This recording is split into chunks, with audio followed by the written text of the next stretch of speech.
बच्चों ठीक हो? कर ही रहते हो ना, सब पढ़ते हो ना? चलो बढ़िया है।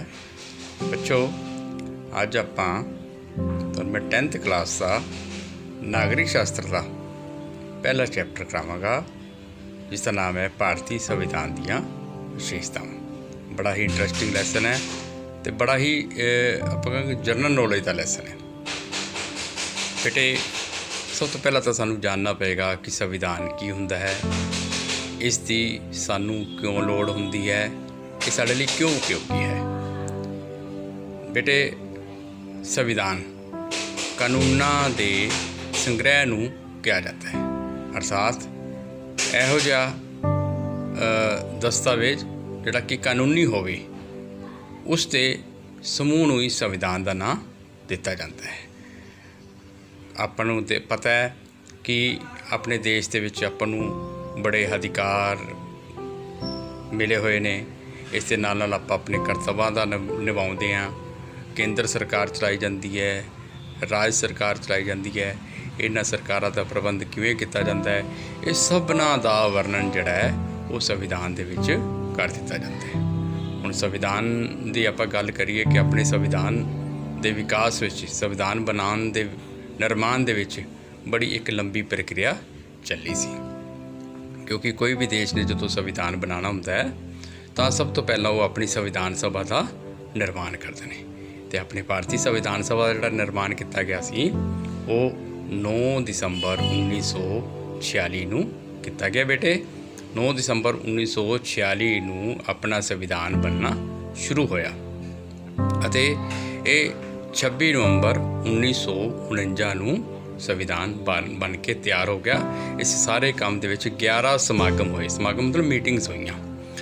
हुण बेटे की है कि साडा संविधान सभा ने बनाया, साडी संविधान सभा का जिहड़ा चेयरमैन सी वो सी डॉक्टर राजेंद्र प्रसाद, जिहड़े साडे देश के पहले राष्ट्रपति भी बने। इस दे नाल नाल साडे संविधान का निर्माण करने विच संविधान सभा ने एक कुछ कमेटियां बनाईयां सी। उन्हां विचों एक सब तो अहम कमेटी सी खरड़ा कमेटी या ड्राफ्टिंग कमेटी। उस ड्राफ्टिंग कमेटी दे टोटल 7 मैंबर सी। उस ड्राफ्टिंग कमेटी का जिहड़ा चेयरमैन सी वो अपने डॉक्टर भीमराव अंबेडकर सी। बच्चे हुण उन्हां ने वख-वख देशां दे विच जाके भ्रमण किया, वख-वख देशां दे संविधानां दा अध्ययन किया। अखीर दे विच उन्हां दे विचों जिहड़ियां चंगियां गल्लां सी वो अपने भारतीय संविधान दे विच शामिल कर लिया गया तो साडे संविधान का निर्माण जिहड़ा है वो कर दिता गया। हुण 26 नवंबर 1949 नूं साडा संविधान बन के तैयार हो गया सी, लेकिन बच्चे उन्होंने लागू कदों किया गया? 26 जनवरी 1950 नूं। इस दे पिछे भी एक इतिहासिक पिछोकड़ है, क्योंकि बच्चे अपने देश के आज़ादी तो पहला 26 जनवरी नूं हर साल आज़ादी दिवस के तौर पर मनाया जाता सी, क्योंकि रावी नदी के किनारे से 26 जनवरी 1930 नूं पंडित जवाहर लाल नेहरू ने ये शपथ लई सी कि असी उदों तक चैन नाल नहीं बैठांगे जदों तक असी सारे देश नूं, साडे देश नूं आज़ाद नहीं करवा लेंगे। तो उस शपथ नूं देखदे होया उन्होंने ये भी प्रण किया कि असी हर साल जिहड़ा 26 जनवरी नूं आज़ादी दिवस के तौर पर मनावांगे। इसलिए बच्चे कि उस 26 जनवरी की महत्व नूं देखदे होया साडे संविधान नूं जिहड़ा है वो लागू करने का जिहड़ा निर्णय किया गया वो 26 जनवरी 1950 नूं किया गया। यानी कि अपना संविधान जिहड़ा है बन के तैयार होया 2 साल 11 महीने 18 दिन विच। हुण बच्चे आपां इस पाठ दे विच आपां भारतीय संविधान दीयां विशेषतावां देखणीआं ने। हुण आपां भारतीय संविधान दीयां विशेषतावां बड़ियां विस्तार चाहिए, बड़े डिटेल चाहिए ने, ठीक है। हुण आपां इस पाठ दे आपां एक करके क्वेश्चन तुहानूं मैं क्लीयर करवावांगा कि संविधान की हुंदा, उसकी उपयोगिता की, जो भी इस लैसन के 1 नंबर के या 3 नंबर के क्वेश्चन है। सब तो पहला बेटे क्वेश्चन है कि भारतीय संविधान तो तुहाडा की भाव है। बस तुसीं ये लिखना है कि संविधान कानूनां दा संग्रह हुंदा है, इस विच राज अते केंद्र सरकारां दे प्रबंध की व्यवस्था की गई है, नाल ही नाल ये सानू साडे अधिकार अते साडे करतव्य जिहड़ा है उस बारे जानकारी देंदे ने। इसनूं असीं संविधान कहते हैं। अगला क्वेश्चन आ गया बेटे, संविधान की प्रस्तावना की दर्शाउंदी है? संविधान की प्रस्तावना जिहड़ी है वो साडे मौलिक उद्देशां नूं प्रगटाउंदी है। साडे मौलिक उद्देश की ने? साडे मौलिक उद्देश ने समानता, सुतंत्रता, न्याय, भाईचारा, इन्हां नूं दर्शाउंदी है। अगला क्वेश्चन है बेटे, प्रस्तावना किन्हां शब्दां नाल शुरू हुंदी है? हुण साडा संविधान किन्हां द्वारा बनाया गया सी? संविधान सभा द्वारा। संविधान सभा किन्हां द्वारा चुनी गई सी? इंडरैक्ट लोगों द्वारा ही चुनी गई सी। तो इसलिए आप कहांगे कि साडे संविधान की प्रस्तावना जिहड़ी है वो शुरू होंदी 80 भारत के लोग, we the people of India. बस इहो लिखना है 80 भारत के लोग, इस नाल ही साडी संविधान की प्रस्तावना जिहड़ी है शुरू होंदी है। नैक्सट क्वेश्चन है बेटे, भारतीय संविधान दीयां कोई 2 विशेषतावां दसो।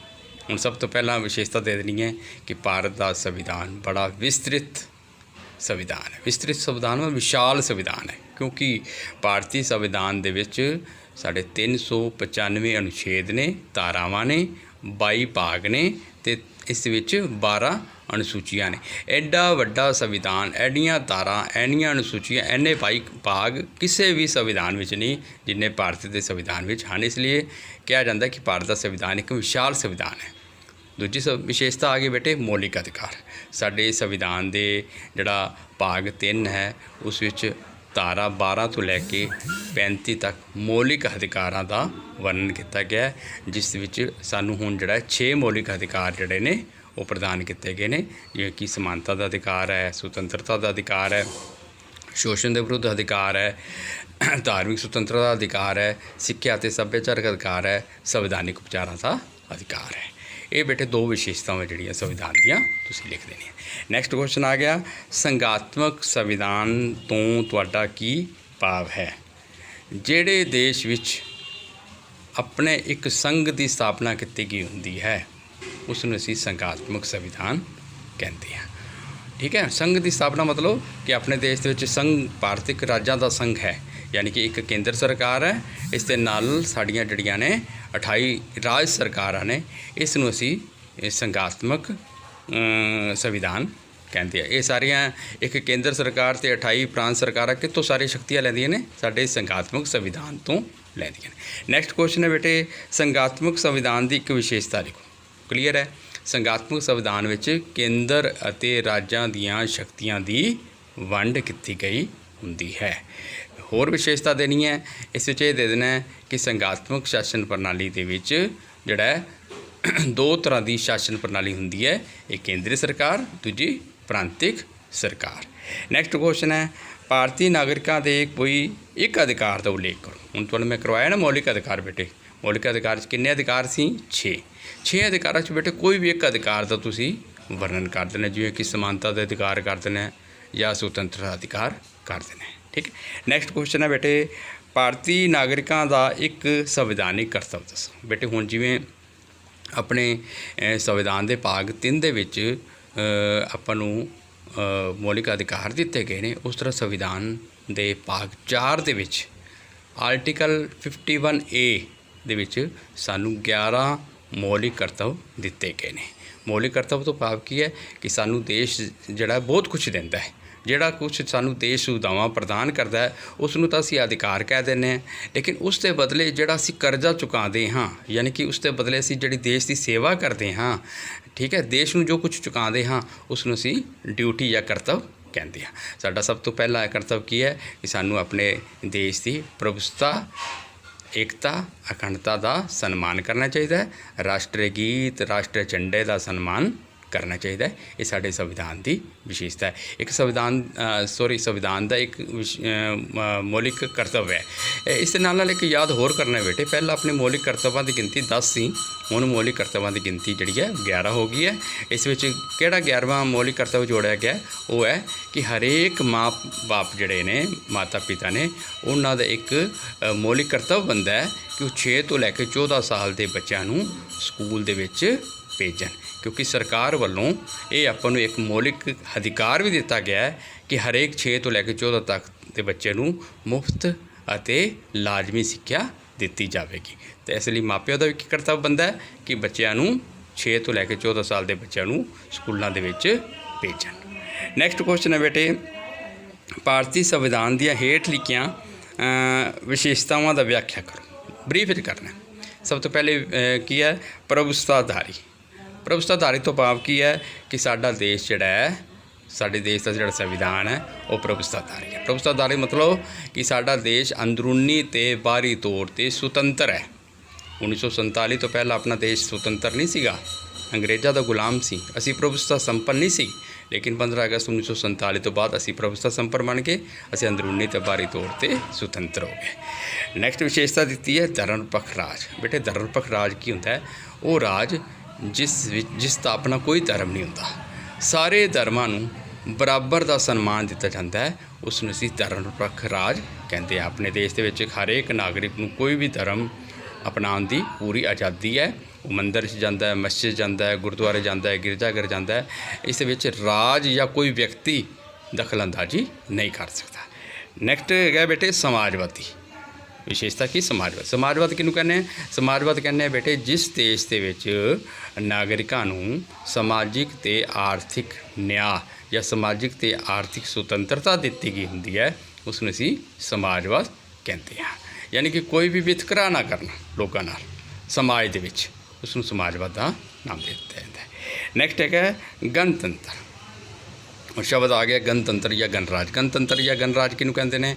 गणतंत्र तो भाव है कि जिहड़े देश का मुखी लोकां द्वारा प्रत्यक्ष या अप्रत्यक्ष तौर पर चुनिया जाए, उसनूं असीं गणराज या गणतंत्र कहते हैं। यानी कि पीढ़ी दर पीढ़ी ना होवे, मतलब पीढ़ी दर पीढ़ी जिवें आपां देखते हैं कि इंग्लैंड दे विच राजा हुंदा है, राजे दा राजा जिहड़ा देश का मुखी हुंदा है, उस तो बाद वो राजे की जदों मृत्यु या डैथ हो जाती है, उस तो बाद उनका बच्चा राजकुमार जिहड़ा हुंदा वो राजा बन जाता है। अपने देश में इस तरह नहीं गा। अपने देश एक गणतंत्र है। गणतंत्र लोगों द्वारा चुनिया जाता देश का मुखी, जिवें अपना राष्ट्रपति है, अप्रत्यक्ष तौर पर लोगों द्वारा चुनिया जाता, इसनूं असीं गणराज का नाम देते हैं। नैक्सट बेटे ये एक नंबर के तुहाडे क्वेश्चन हो गए, ठीक है। हुण नैक्सट जिहड़ा है तुहानूं तीन दे नंबर जिहड़े तीन नंबरां वाले जिहड़े क्वेश्चन वो करवाए जाणगे ब्रीफ दे विच। प्रश्न है भारतीय धर्मनिरपख लोकतंत्र गणराज है, ये तुहानूं क्लीयर कराया। क्वेश्चन पहला ध्यान नाल वेखिया करो की है कि भारत एक धर्मनिरपख लोकतंत्र गणराज है। आपां तीन चीज़ों की व्याख्या करनी पेगी। पहला आ गया लोकतंत्र। धर्मनिरपख तो मतलब की है, तुहानूं हुणे दस्सिया है कि राज का अपना कोई धर्म ना होवे, हर एक व्यक्ति को कोई भी धर्म अपनाउण दी आज़ादी होवे। दूसरा शब्द आ गया लोकतंत्र। लोकतंत्र भाव के लोगों का राज, यानी कि प्रत्यक्ष अप्रत्यक्ष तौर पर लोगों के प्रतिनिधियों द्वारा ही शासन चलाया जाए, उसनूं असीं लोकतंत्र कहते हैं। अगों आगे गणराज। गणराज तो भाव कि वो शासन प्रणाली जिस देश का मुखी जिहड़ा है लोगों द्वारा प्रत्यक्ष या अप्रत्यक्ष तौर पर, प्रत्यक्ष या अप्रत्यक्ष तौर पर दोनों ही लै सकते हैं, चुनिया जाए, उसनूं असीं गणराज कहते हैं। नैक्सट क्वेश्चन है बेटे प्रस्तावना विच दर्शाए उद्देश्यों का वर्णन करो। हुण साडे देश की संविधान की प्रस्तावना जिहड़ी है वो किहड़े उद्देश्य प्रगट करती है? साडे संविधान की प्रस्तावना जिहड़ी है वो कहती है कि भारत एक प्रभुसत्ता संपन्न समाजवाद धर्मनिरपख लोकतंत्र गणराज है। इस विच हरेक नागरिक नूं समाजिक आर्थिक ते राजनीतिक न्याय मिले। इस नाल लोग कहता है कि नागरिकों नूं विचार प्रगट करन, विचार पेश करन, धर्म विश्वास ਅਤੇ पूजा की आज़ादी होवे। इस नाल कानूनों के सामने सारे नागरिक जड़े ने वो बराबर होण ते सारे देश के लोगों को एकता ते भाईचारे की भावना जिहड़ी है वो प्रदान की जाए। ये बेटे अपने संविधान की जिहड़ी प्रस्तावना है उद्देश्य दर्शाती है। अगला बेटे प्रश्न आ गया हेठ लिखे अधिकारों में किसी एक का संक्षेप वर्णन करो। जिवें 3 अधिकार दिते हुए हैं, समानता का अधिकार दिता होया है, स्वतंत्रता का अधिकार दिता है, शोषण के विरुद्ध अधिकार दिता है, संवैधानिक उपचार का अधिकार दिता है। ब्रीफ के तुहानूं मैं चारों ही समझावांगा बेटे। पहला समानता का अधिकार। समानता के अधिकार तो भाव की है कि अपने देश के जाति धर्म भाषा नस्ल के आधार पर किसी नाल कोई वितकरा नहीं किया जाएगा, सारिਆਂ ਨੂੰ एक समान जिहड़ा है वो नागरिकता दी जाएगी। दूसरा आइंदा भेदभाव की मनाही कि नागरिक अपने देश के किसी नाल कोई जाति धर्म भाषा के आधार पर कोई भेदभाव या छूआछात नहीं की जाएगी। तीसरा आ गया कानून के सामने समानता। अपने देश के कानून जिहड़ा है वो सब तो सर्वप्रिय है, कानून सब तो उच्चा है। कानून के सामने सारे की ने समान ने, कोई छोटा वड्डा नहीं गा। चाहे अपने देश का प्रधानमंत्री है, चाहे अपने देश का एक छोटा जा कोई कर्मचारी है, ठीक है, अधिकार दोनों बराबर ही ਦਿੱਤੇ ਗਏ ਨੇ। ਇਸ ਲਈ ਆਪਾਂ ਕਹਿੰਦੇ ਕਾਨੂੰਨ ਦਾ ਸ਼ਾਸਨ ਹੈ। ਇਸ ਨਾਲ ਨਾਲ ਆ ਜਾਂਦਾ ਬੇਟੇ ਅਵਸਰ ਦੀ ਸਮਾਨਤਾ ਦਿੱਤੀ ਗਈ ਹੈ। ਸਾਡੇ ਦੇਸ਼ ਦੇ ਵਿੱਚ ਜਿਹੜੀ ਹੈ ਹਰੇਕ ਨਾਗਰਿਕ ਨੂੰ ਨੌਕਰੀ ਪ੍ਰਾਪਤ ਕਰਨ ਲਈ ਜਾਂ ਕੋਈ ਰਾਜਨੀਤਿਕ ਤੌਰ 'ਤੇ ਅਹੁਦਾ ਪ੍ਰਾਪਤ ਕਰਨਾ ਹੈ, ਇਸ ਲਈ ਉਸ ਵਿਅਕਤੀ ਨੂੰ ਅਵਸਰ ਜਿਹੜਾ ਹੈ ਬਰਾਬਰ ਤੌਰ 'ਤੇ ਦਿੱਤਾ ਗਿਆ ਹੈ। ਇਸ ਦੇ ਨਾਲ ਨਾਲ ਆ ਗਿਆ ਬੇਟੇ ਉਪਾਧੀ ਜਾਂ ਖਿਤਾਬ ਦੀ ਸ਼ਕਤੀ ਸਮਾਪਤੀ। ਉਪਾਧੀ ਜਾਂ ਖਿਤਾਬ ਕੀ ਹੁੰਦਾ ਹੈ ਕਿ ਆਪਣੇ ਦੇ ਪੁਰਾਣੇ ਟਾਈਮ 'ਤੇ ਅੰਗਰੇਜ਼ਾਂ ਦੇ ਵਿੱਚ ਕੀ ਕਰਦੇ ਸੀ, ਕਿਸੇ ਨੂੰ ਰਾਏ ਸਾਹਿਬ, ਕਿਸੇ ਨੂੰ ਸਾਹਿਬ, ਕਿਸੇ ਨੂੰ ਚੌਧਰੀ, ਇਸ ਤਰ੍ਹਾਂ ਕਰਕੇ ਨਾ ਉਹ ਕੁਛ ਉਪਾਧੀਆਂ ਦੇ ਦਿੰਦੇ ਸੀ। ਲੇਕਿਨ ਆਪਣੇ ਦੇਸ਼ ਦੇ ਵਿੱਚ ਜਦੋਂ ਆਜ਼ਾਦੀ ਤੋਂ ਬਾਅਦ ਆਪਣੇ ਸੰਵਿਧਾਨ ਨੇ ਸਾਰੀਆਂ ਉਪਾਧੀਆਂ ਜਿਹੜੀਆਂ ਨੇ ਉਹ ਬੰਦ ਕਰ ਦਿੱਤੀਆਂ। ਸਿਰਫ ਉਪਾਧੀਆਂ 2 ਸਬਜੈਕਟ ਵਿੱਚ ਦਿੱਤੀਆਂ ਜਾ ਸਕਦੀਆਂ ਨੇ, ਐਜੂਕੇਸ਼ਨ ਐਂਡ ਡਿਫੈਂਸ। ਸੈਨਾ ਦੇ ਵਿੱਚ ਦਿੱਤੀ ਜਾ ਸਕਦੀ ਹੈ ਜਾਂ ਵਿਦਿਆਰਥੀਆਂ ਨੂੰ ਸਿੱਖਿਆ ਦੇ ਖੇਤਰ ਵਿੱਚ ਉਹਨਾਂ ਨੂੰ ਕੋਈ ਉਪਾਧੀਆਂ ਦਿੱਤੀਆਂ ਜਾ ਸਕਦੀਆਂ। ਅਦਰਵਾਈਜ਼ ਸਾਰੀਆਂ ਉਪਾਧੀਆਂ ਜਿਹੜੀਆਂ ਨੇ ਉਹ ਬੰਦ ਕਰ ਦਿੱਤੀਆਂ ਗਈਆਂ। ਅਗਲਾ ਆ ਗਿਆ ਸੁਤੰਤਰ ਅਧਿਕਾਰ। ਸੁਤੰਤਰ ਅਧਿਕਾਰ ਬੇਟੇ 2 ਤਰ੍ਹਾਂ ਦੇ ਆਪਣੇ ਸੰਵਿਧਾਨ ਸੁਤੰਤਰ ਅਧਿਕਾਰ ਦਿੱਤੇ ਗਏ ਨੇ। ਇੱਕ ਤਾਂ ਆ ਗਿਆ ਸਧਾਰਨ ਸੁਤੰਤਰਤਾ, ਦੂਜੀ ਆ ਜਾਂਦੀ ਵਿਅਕਤੀਗਤ ਸੁਤੰਤਰਤਾ। ਸਧਾਰਨ ਸੁਤੰਤਰਤਾ 'ਚ ਆ ਜਾਂਦਾ ਕਿ ਸਾਰਿਆਂ ਨੂੰ ਜਿਹੜੀ ਬਰਾਬਰ ਤੌਰ 'ਤੇ ਸਾਰਿਆਂ ਨੂੰ ਬਰਾਬਰ ਦਿੱਤੀ ਗਈ, ਜਿਵੇਂ ਕਿ ਆਪਾਂ ਦੇਸ਼ ਦੇ ਕਿਸੇ ਵੀ ਕੋਨੇ 'ਚ ਨਿਵਾਸ ਕਰ ਸਕਦੇ ਹਾਂ, ਕੋਈ ਮਰਜ਼ੀ ਪੇਸ਼ਾ ਕਰ ਸਕਦੇ ਹਾਂ, ਕਿਤੇ ਕੋਈ ਆਪਣੇ ਵਿਚਾਰ ਪ੍ਰਗਟ ਆਜ਼ਾਦੀ ਨਾਲ ਆਪਣੇ ਵਿਚਾਰ ਪ੍ਰਗਟ ਕਰ ਸਕਦੇ ਹਾਂ, ਆਪਾਂ ਕੋਈ ਸੰਘ ਬਣਾਉਣ ਦੀ ਸਾਨੂੰ ਜਾਂ ਕੋਈ ਦਲ ਬਣਾਉਣ ਦੀ ਸਾਨੂੰ ਆਜ਼ਾਦੀ ਹੈ। ਇਹ ਸਾਰੀਆਂ ਆਜ਼ਾਦੀਆਂ ਜਿਹੜੀਆਂ ਨੇ ਇਹਨਾਂ ਨੂੰ ਆਪਾਂ ਕਹਾਂਗੇ ਸਧਾਰਨ ਸੁਤੰਤਰਤਾ। ਦੂਜੀ ਆ ਜਾਂਦੀ ਵਿਅਕਤੀਗਤ ਸੁਤੰਤਰਤਾ। ਵਿਅਕਤੀਗਤ ਸੁਤੰਤਰਤਾ ਮਤਲਬ ਕਿ ਸਾਨੂੰ ਆਪਣਾ ਜੀਵਨ ਦੀ ਸੁਤੰਤਰਤਾ ਪੂਰੀ ਦਿੱਤੀ ਗਈ ਹੈ। ਕੋਈ ਵੀ ਇਹੋ ਜਿਹਾ ਕਾਨੂੰਨ ਸਾਨੂੰ ਜਿਹੜਾ ਹੈ ਦੰਡਿਤ ਨਹੀਂ ਕਰ ਸਕਦਾ ਜਿਹੜਾ ਕਿ ਐਗਜ਼ਿਸਟ ਹੀ ਨਹੀਂ ਕਰ ਰਿਹਾ। ਯਾਨੀ ਕਿ ਜਿਹੜਾ ਵੀ ਅਸੀਂ ਅਪਰਾਧ ਕੀਤਾ ਹੈ ਉਹ ਅਪਰਾਧ ਨਾਲ ਸੰਬੰਧੀ ਜਿਹੜਾ ਕਾਨੂੰਨ ਹੈ ਉਹ ਬਣਿਆ ਹੋਵੇ। ਜੇ ਉਹ ਨਹੀਂ ਬਣਿਆ ਹੋਇਆ ਤਾਂ ਆਪਾਂ ਨੂੰ ਕੋਈ ਵੀ ਸਜ਼ਾ ਨਹੀਂ ਦਿੱਤੀ ਜਾ ਸਕਦੀ। ਇਸ ਤੋਂ ਇਲਾਵਾ ਆਪਾਂ ਨੂੰ ਪੂਰਾ ਜੀਵਨ ਦਾ ਅਧਿਕਾਰ ਦਿੱਤਾ ਗਿਆ। ਆਪਣੇ ਜੀਵਨ ਦੇ ਅਧਿਕਾਰ ਨੂੰ ਕੋਈ ਵੀ ਨਹੀਂ ਛੀਨ ਸਕਦਾ। ਇਹ ਬੇਟੇ ਆ ਜਾਂਦਾ ਆਪਣੇ ਵਿਅਕਤੀਗਤ ਸੁਤੰਤਰਤਾ। ਅੱਗੋਂ ਆ ਜਾਂਦਾ ਬੇਟੇ ਸ਼ੋਸ਼ਣ ਦੇ ਵਿਰੁੱਧ ਅਧਿਕਾਰ। ਸ਼ੋਸ਼ਣ ਦੇ ਵਿਰੁੱਧ ਅਧਿਕਾਰ ਦੇ ਵਿੱਚ ਬੇਟੇ 2 ਗੱਲਾਂ ਆ ਜਾਂਦੀਆਂ ਨੇ। ਇੱਕ ਤਾਂ ਆ ਜਾਂਦਾ ਬੇਗਾਰੀ ਦੀ ਪ੍ਰਥਾ ਨੂੰ ਖਤਮ ਕਰਨਾ। ਬੇਗਾਰੀ ਦੀ ਪ੍ਰਥਾ ਮਤਲਬ ਕਿ ਪੁਰਾਣੇ ਟਾਈਮ ਦੇ ਵਿੱਚ ਕੀ ਕਰਦੇ ਸੀ, ਜ਼ਿਮੀਂਦਾਰ ਗਰੀਬ ਕਿਸਾਨਾਂ ਕੋਲੋਂ ਮਜ਼ਦੂਰਾਂ ਕੋਲ ਕੰਮ ਕਰਵਾ ਲੈਂਦੇ ਸੀ, ਉਹਦੇ ਬਦਲੇ ਉਹਨਾਂ ਨੂੰ ਕੋਈ ਵੀ ਉਹਨਾਂ ਦੀ ਮਜ਼ਦੂਰੀ ਨਹੀਂ ਦਿੰਦੇ ਸੀ, ਉਹਨੂੰ ਵੰਗਾਰ ਕਿਹਾ ਜਾਂਦਾ ਸੀ। ਉਸ ਨੂੰ ਖਤਮ ਕਰ ਦਿੱਤਾ ਗਿਆ।